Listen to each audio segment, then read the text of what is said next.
Yes, thank you. You have the floor.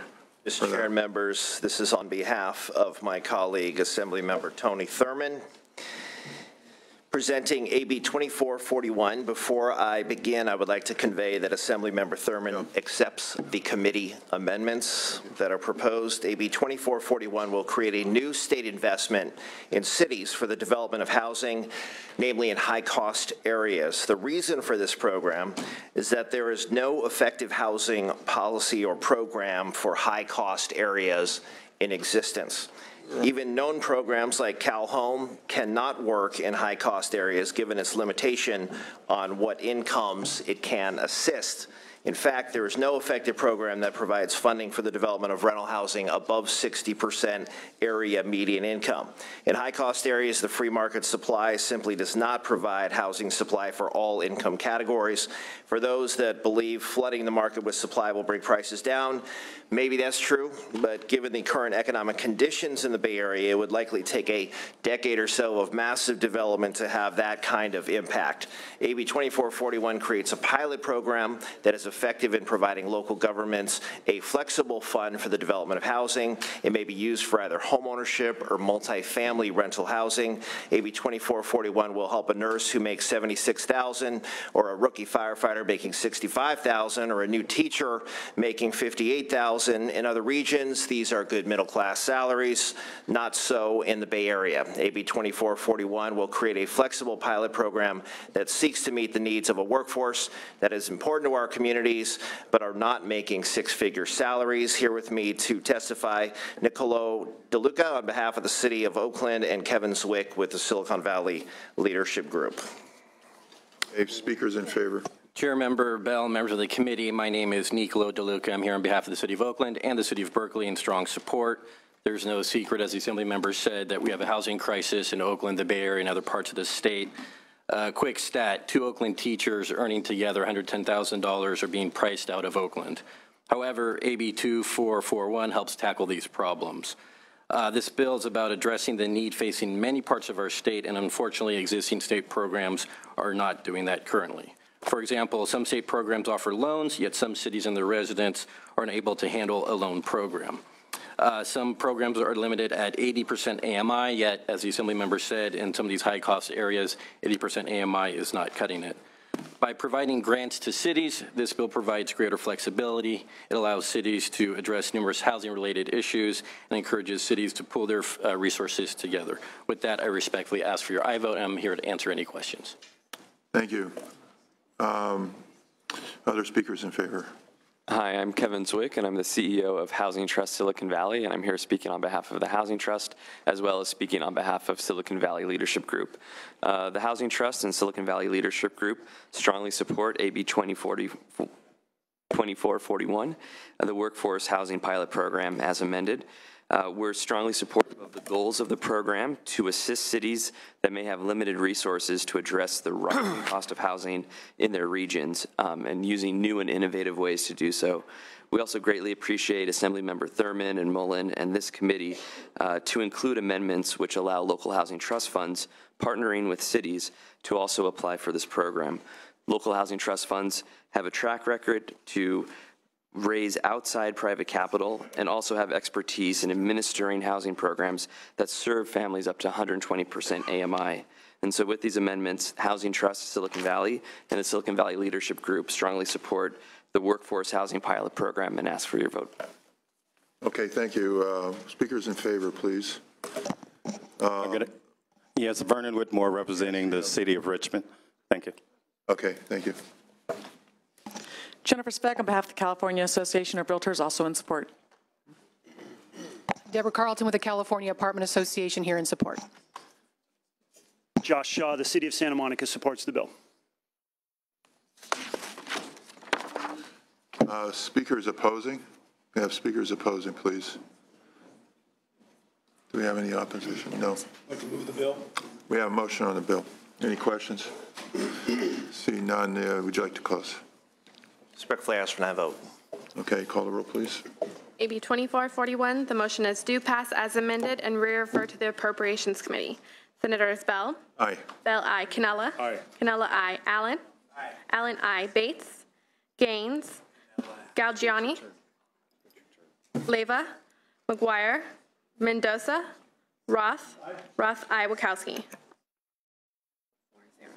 We have 4 votes in favor. We'll hold the roll open for absent members, and thank you. Assemblymember Lackey, you're here. Welcome. On item 19, this is 1960, AB 1960. Thank you, and we'll move right on. We'll keep moving. Assemblymember, you have the floor. The Vice Chair's great. Great.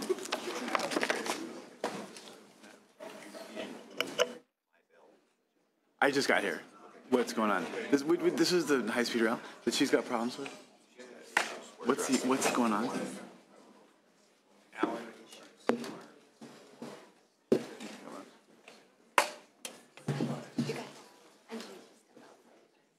Oh, you're not allowed out? Not really.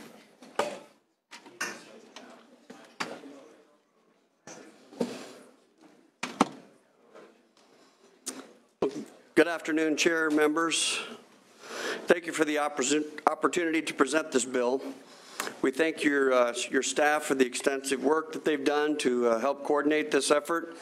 Assembly Bill 1960 exempts specific agricultural vehicles from the BIT program. BIT stands for the Basic Inspection of Terminals, and it's administered by the California Highway Patrol. This bill requires a BIT program officer to regularly inspect vehicles, maintain records, and driving records. That's what the BIT program requires CHP officers to do, and this is a big burden on farmers and ranchers. Although the BIT program may be appropriate for California's for-hire semi-truck fleet, regulating small family farmers and ranchers using pickups to haul tractors, equipment, or a handful of cows is simply unnecessary. If not used in farming, ranching, or other commercial enterprise, these vehicles and vehicle combinations would otherwise be exempt from BIT. So therefore, as a result of this program, farmers and ranchers are also discouraged from purchasing new vehicles and trailers solely based on the fact that new pickups, when compared to older models, are heavier and therefore subject to the BIT program. These new diesel pickups have strict emission controls and include new safety features to improve braking and handling while hauling a trailer, but they increase the weight of the vehicle. Assembly Appropriations has indicated that the cost to implement 1960 would be minor and absorbable to the CHP. BIT was intended for large commercial trucks, not for small ranchers and farmers.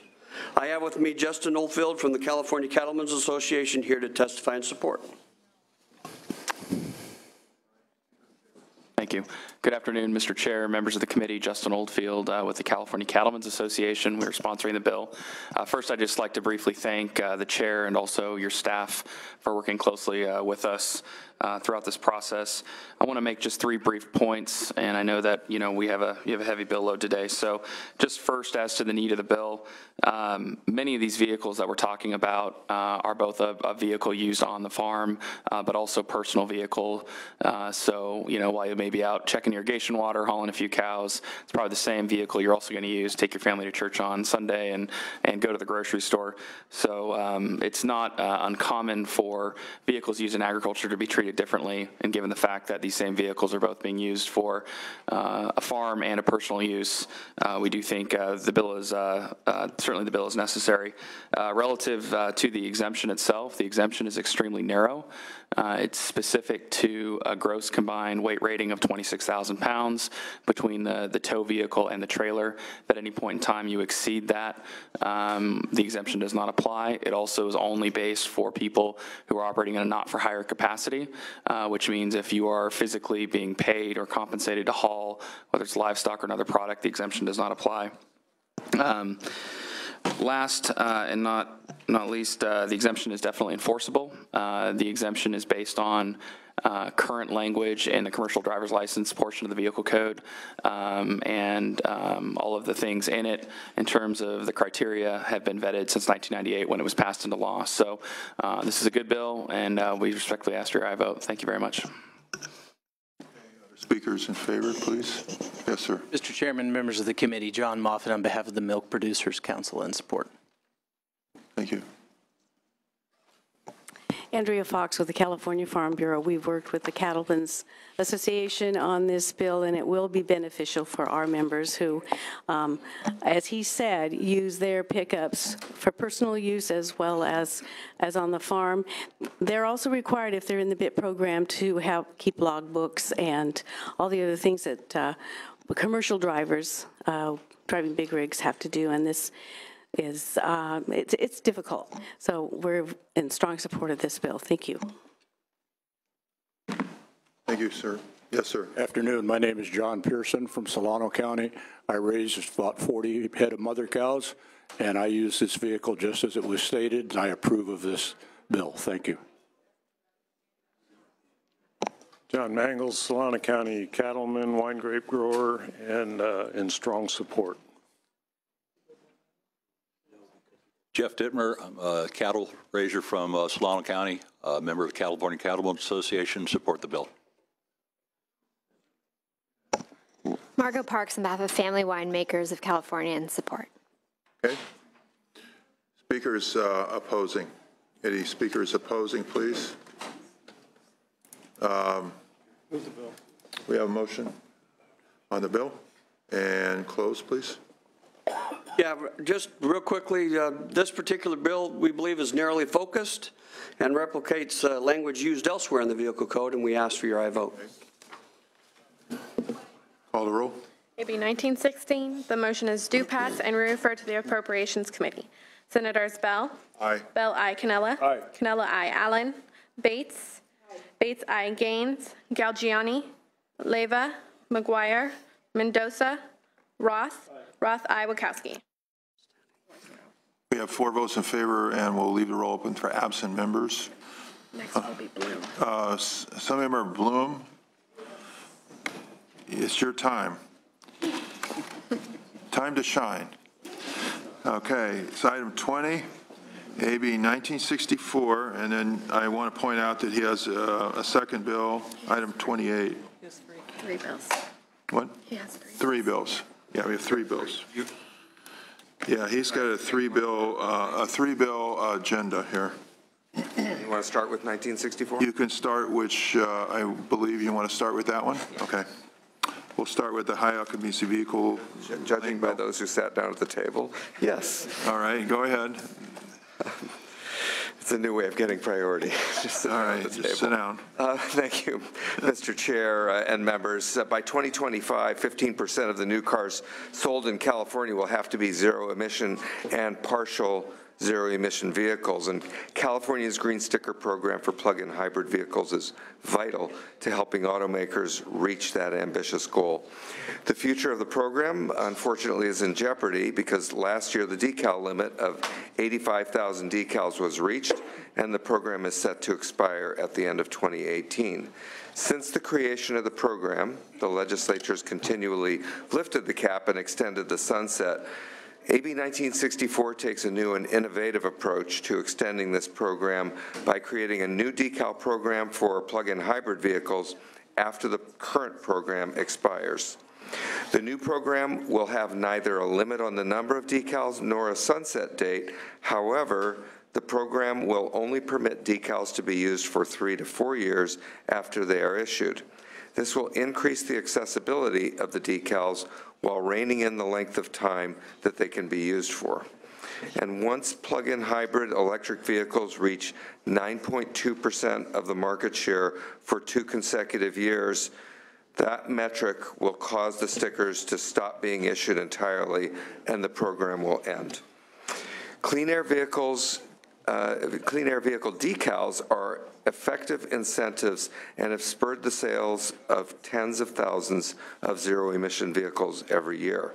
A recent study by the Center for Sustainable Energy showed that HOV lane access was an important purchase motivation for 59% of consumers, and another study by the Luskin Center for Innovation attributes 40% of zero-emission vehicle sales to these stickers. That's in our urban areas. The stickered cars represent a fraction of the total vehicles using the HOV lane, indicating that they do not significantly contribute to congestion and road degradation.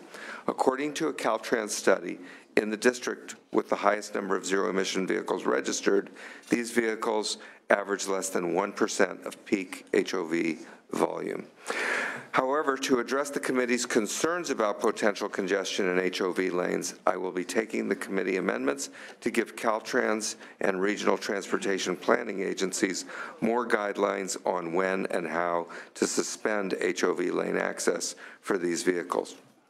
AB 1964 will create a sustainable long-term program that will help the state meet its zero-emission vehicle goals and greenhouse gas reduction goals. Motion on the bill. We have speakers in favor. Speakers? Mr. Chair and members, Ivan Altamura on behalf of Global Automakers in support of the bill. I will be very brief. HOV lane access for zero-emission vehicles, as the author has mentioned, is one of the most important incentives that consumers enjoy when purchasing a zero-emission vehicle. And with our mandate that we need to meet by 2025 of selling 1.5 million vehicles, we need the state to come alongside manufacturers to help us achieve that goal. And this effort to continue the HOV sticker program is one that is an indispensable part of moving this market to sustainability. So we appreciate the effort and ask for your support. Thank you. Gene Urban on behalf of the Alliance of Automobile Manufacturers. Mr. Chairman, I want to thank you for your patience, the committee staff for their invention. I'm never patient, though. Okay. And on that note, thank you. You're welcome. Speakers in favor? Julie Malinowski-Ball on behalf of the California Electric Transportation Coalition in support. Good afternoon, Mr. Chair and members. Corey Salzillo here on behalf of Fiat Chrysler. This will advance clean vehicle transportation. We ask for your aye vote. Okay. Hi. Go right ahead. Good afternoon. I'm Will Barrett with the American Lung Association in California, and just wanted to thank you for taking this bill forward. We appreciate the intent and the green sticker program generally. We do suggest some recommendations or amendments to put a minimum all-electric vehicle range of 25-mile all-electric range as eligibility for the bill. We think that because of the wide range of ranges out there for PHEVs, that this valuable incentive should be really putting to use to put the leading edge of the PHEV market in the HOV lane rather than all comers. So look forward to further discussion with you, and thank you for taking the bill forward. Mr. Chairman, members Ford in support of the bill. Jeff Severs on behalf of Toyota, also in support of the bill. And Jamie Miner on behalf of General Motors, also in support.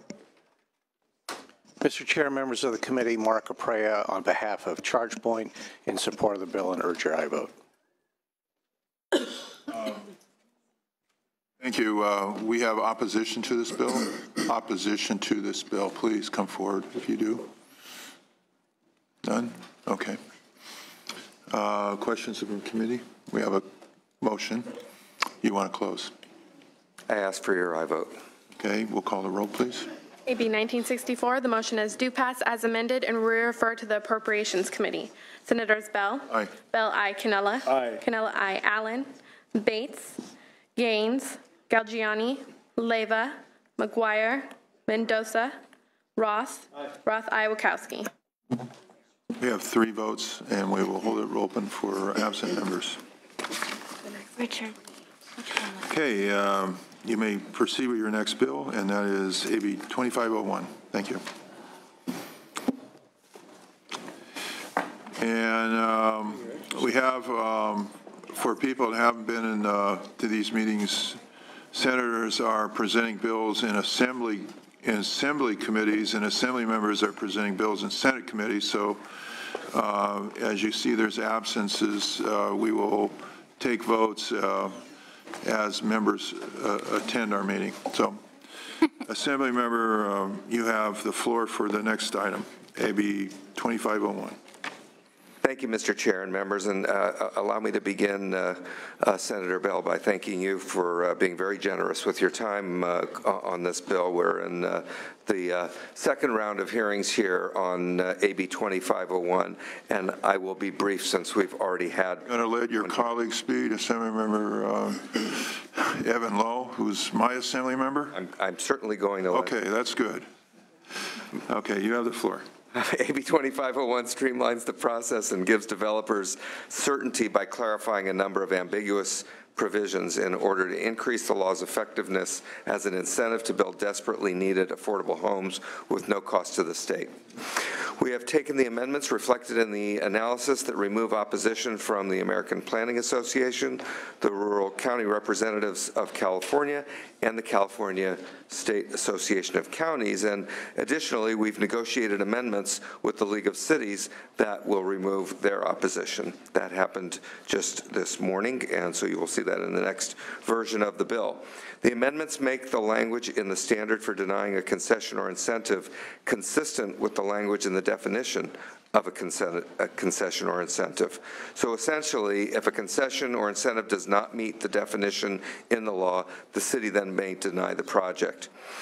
These amendments will be taken in Senate Appropriations, and I will turn the mic over to my colleague, Evan Lowe. Assembly member. Thank you very much, Senator, and it's been an honor to work with Assemblymember Bloom on this issue. As you know, Senator Bell, in our area in particular, not only just in Silicon Valley, but throughout California, we certainly have a housing crisis. In our community, one needs to earn close to $170,000 to afford a single-family home in our community, and one would argue that legislators cannot even afford to live in our communities. This is a small step in the direction to address this issue, and certainly we appreciate not only the support of your office, but yourself as being a champion on this issue. Respectfully ask for your aye vote. Okay, thank you. Other witnesses? We won't count him.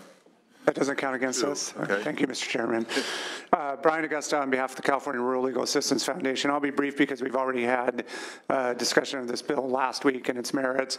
I'm pleased that we've been able to work with some of the remaining opponents to satisfy some of their concerns, and thank you, Mr. Chairman, for your help with that. We would just compliment Mr. Bloom for working so hard to find a compromise that still maintains the core purpose of the bill. And we think it still does do that and help advance affordable housing in this state. And for that reason, we would urge an aye vote. Okay, thank you. Good afternoon, members. Deborah Carlton with the California Apartment Association. We are also here to strongly request your aye vote, and we thank you very much for working with the coalition to make this bill move forward. Thank you. Jennifer Speck on behalf of the California Association of Realtors, also in support. Thank you very much. And Anya Lawler with the Western Center on Law and Poverty in support. Other witnesses in favor, please. Joe Bonniwell with Housing California in support. Corey Smith on behalf of the 300 members of the San Francisco Housing Action Coalition in support. Pete Montgomery on behalf of DCM Properties, a market rate and affordable housing developer, in strong support. Sandy George representing the American Planning Association. We really appreciate the amendments, and we have removed our opposition. Thank you. Kiana Valentine on behalf of the California State Association of Counties. We've also removed our opposition. Thanks. Kendra Harris with the League of California Cities. We want to thank Mr. Chair for giving us more time and the author for accepting our amendments this morning. We're really appreciative of all the time and effort that went into that collectively. And with the amendments being adopted, the next committee will be going neutral. Thank you. Tracy Ryan with Rural County Representatives of California, and we have also removed our opposition. Thank you. Mr. Chair and members, Pat Moran with the San Diego County Apartment Association in support. Thank you. Okay, others in support. How about opposition, please? Please come forward. Let's hear it.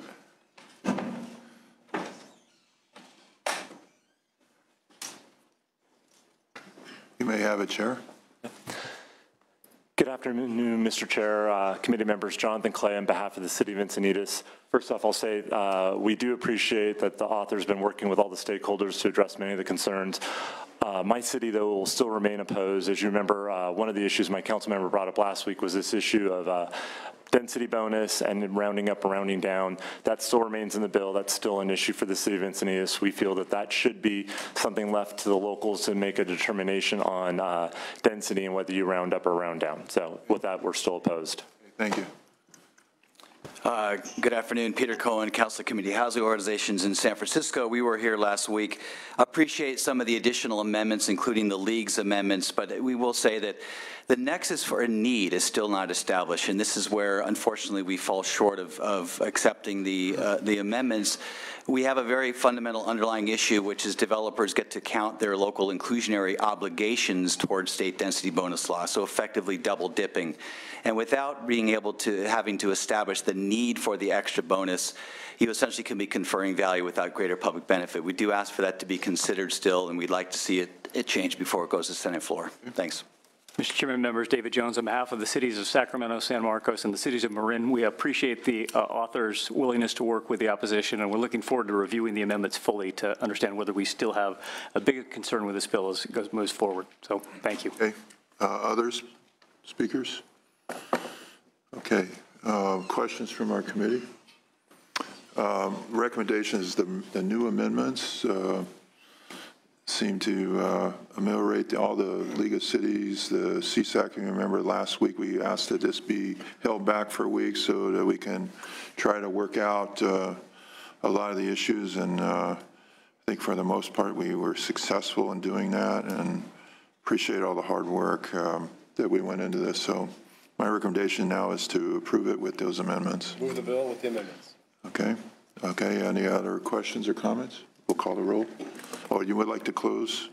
Thank you, Mr. Chair. We'll continue to have conversations with opposition, the remaining opposition, and ask for your aye vote. We'll do our best. AB 2501, the motion is due pass as amended and will refer to the Appropriations Committee. Senators Bell? Aye. Bell, aye. Cannella? Aye. Cannella, aye. Allen? Aye. Allen, aye. Bates? Gaines? Galgiani? Galgiani, aye. Leyva? McGuire? Mendoza? Ross? Wachowski? We have 4 votes, and we'll wait other members to vote at that time. Okay.